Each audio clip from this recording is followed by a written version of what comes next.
Les démocraties ne s'effondrent généralement pas lorsque les lois sont enfreintes. Elles s'effondrent lorsque les gens ne croient plus que ces lois sont appliquées de manière équitable. C'est pourquoi les dossiers Epstein comptent.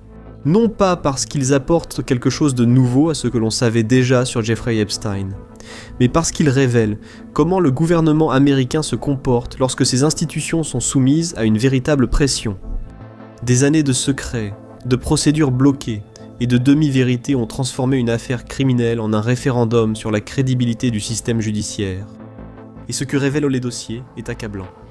Un réseau informel d'ultra-riches agissant de concert, échangeant des faveurs et se protégeant mutuellement des conséquences de leur dépravation.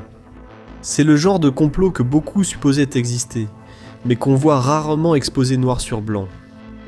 Epstein, un particulier qui ne rend de compte à aucun électorat, se tient au carrefour des présidents, des milliardaires, de la royauté et des plus hauts rangs du gouvernement et de l'industrie.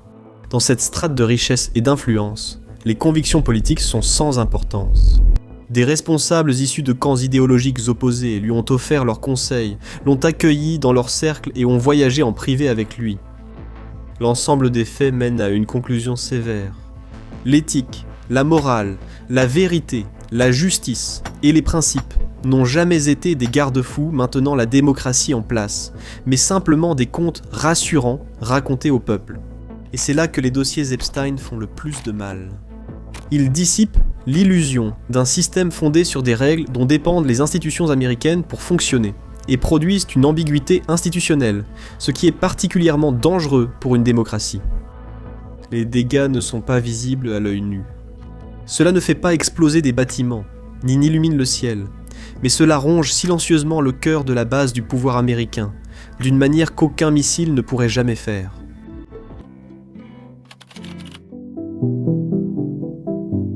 Epstein gagnait sa vie en gérant de l'argent, en se concentrant sur l'évasion fiscale. Il aidait des clients fortunés à protéger et à faire fructifier leurs avoirs, souvent dans le cadre de la loi, et il le récompensait généreusement. Cette explication apparaît dans les dossiers, mais elle peine à expliquer l'ampleur de la richesse d'Epstein, l'accès dont il bénéficiait, et l'extraordinaire déférence qu'il recevait de la part d'institutions censées le restreindre. Pour tenter d'expliquer cet écart, certains ont avancé une hypothèse alternative. Epstein était un espion, et son argent ne venait pas de la finance, mais du chantage exercé sur des personnes puissantes. Vous voyez, Jeffrey Epstein est un exemple classique de ce que les services de renseignement appellent un agent d'accès, qui n'est pas un espion au sens traditionnel du terme, mais un intermédiaire suffisamment proche des personnes puissantes pour faciliter l'influence ou le chantage. Dans le travail de renseignement, les agences recrutent rarement directement des chefs d'État, des PDG de multinationales ou des membres de familles royales. Bill Clinton, Bill Gates ou le prince Andrew sont trop visibles pour cela. Ainsi, les agences de renseignement opteront pour la meilleure alternative. Recruter quelqu'un ayant un accès régulier à la personne d'intérêt, quelqu'un qui peut évoluer naturellement dans les cercles d'élite. Dans certains cas, la personne d'intérêt est placée dans des situations compromettantes, ce qui génère des éléments pouvant ensuite être utilisés comme moyen de pression. Les Russes appellent cela le compromat. Le dossier compromettant est gardé comme assurance au cas où une pression serait nécessaire, mais en général, sa simple existence suffit. La maison de Jeffrey Epstein sur l'île était équipée de caméras vidéo cachées dans presque toutes les pièces, y compris les salles de bain. Une surveillance à une telle échelle ne sert à aucun autre but évident que d'exercer une forme de pression. Cependant, la question principale n'est pas de savoir si Jeffrey Epstein était réellement un agent d'accès. Ce qui importe, c'est que les institutions américaines ont agi comme s'il était intouchable. Le fait est que, lorsque les agents du FBI ont perquisitionné la maison de Jeffrey Epstein, ils ont photographié des classeurs, des CD et des dispositifs d'enregistrement, mais ne les ont pas confisqués car cela ne relevait pas du champ de leur mandat. Ainsi, le matériel original est resté au domicile d'Epstein. Ce n'est que plus tard que le bureau a demandé que les objets soient remis. Il n'est pas difficile d'imaginer que le matériel ait été trafiqué. De plus, pendant l'enquête du FBI, de nombreux biens n'ont jamais été fouillés, et ceux qui l'ont été avaient d'ailleurs reçu un préavis, y compris l'île tristement célèbre. Ce n'était pas le comportement d'institutions traitant un suspect comme un criminel ordinaire. C'était le comportement d'institutions agissant avec une extrême hésitation et déférence. Si vous voulez en savoir plus à ce sujet, consultez One Nation Under Blackmail de Whitney Webb. Le livre fait un excellent travail pour décrypter la relation entre les agences de renseignement et le crime organisé.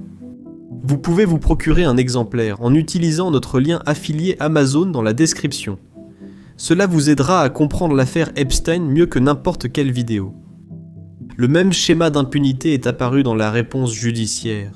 Malgré des preuves accablantes et des témoignages crédibles impliquant des mineurs, Epstein a bénéficié d'un accord de plaidoyer exceptionnellement clément. En 2008, 6 mois d'assignation à résidence, une autorisation de sortie pour travailler, et des dispositions d'immunité suffisamment larges pour protéger des complices non nommés. Et c'est l'un des problèmes fondamentaux avec les dossiers Epstein. Ils ne documentent pas une opération complète. Ils documentent le comportement institutionnel sous pression.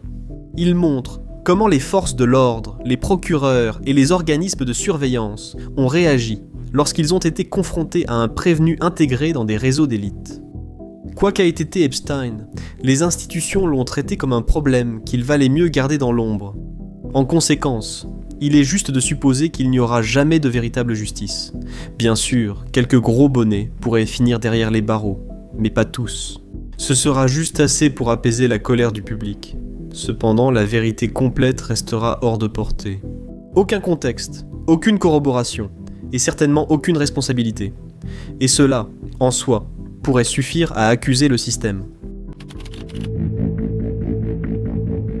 Aux États-Unis, et dans les États démocratiques similaires, le pouvoir ne repose pas principalement sur des individus, des armées, ou même des dirigeants élus. Il repose sur les institutions. Les tribunaux, les parlements, les banques centrales et la fonction publique survivent aux administrations et aux personnalités. Elles assurent la continuité, la stabilité, la prévisibilité et surtout la retenue. Ces institutions transforment le pouvoir brut en autorité durable en appliquant les règles, en réglant les différends et en envoyant un signal de cohérence aux citoyens, aux marchés et aux alliés. C'est la véritable force de l'Amérique. Pas la pureté morale ou un leadership sans faille, mais des institutions auxquelles on fait confiance pour fonctionner même lorsque les dirigeants échouent.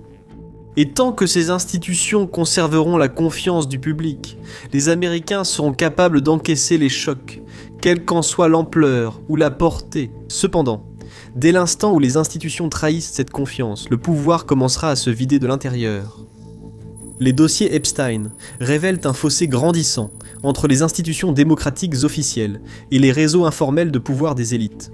Techniquement, les institutions officielles sont responsables de maintenir le contrôle et d'empêcher l'émergence de réseaux informels de pouvoir.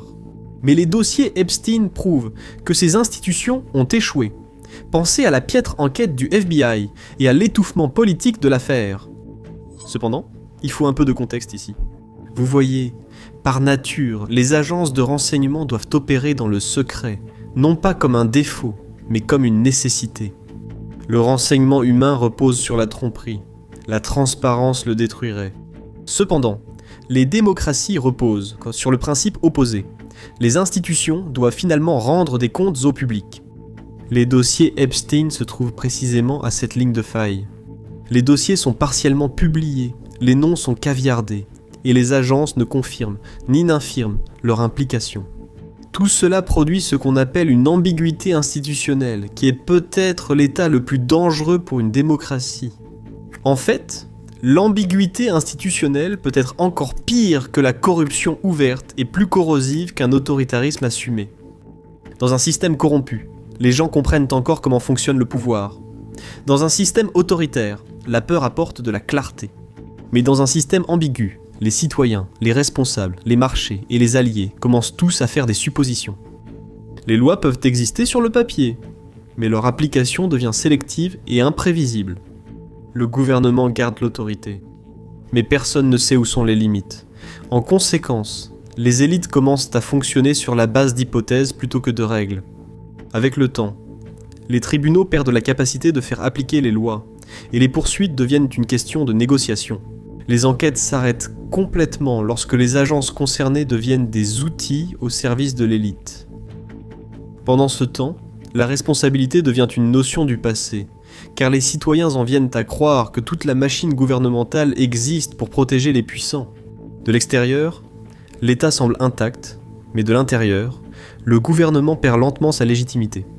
Le pouvoir s'éloigne des institutions et passe dans des réseaux informels et sans compte à rendre qui opère hors du regard du public.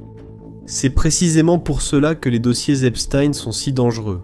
Ils révèlent une tension structurelle. Et tant que les choses ne seront pas réglées, ces dossiers vont renforcer la délégitimation des institutions, accentuer la méfiance envers les agences de renseignement et éroder le consentement démocratique. Nous avons vu cette dégradation des États à de nombreuses reprises, et c'est particulièrement dangereux pour les démocraties, bien plus que n'importe quelle menace étrangère. Après tout, les empires ne s'effondrent pas lorsque la vérité s'est révélée, mais lorsque le mensonge cesse de fonctionner. C'était Shivan, de Caspian Report. Si vous appréciez notre travail, n'hésitez pas à laisser un commentaire, à cliquer sur le bouton j'aime, et peut-être à partager la vidéo. Quoi qu'il en soit, merci pour votre temps, et Saol.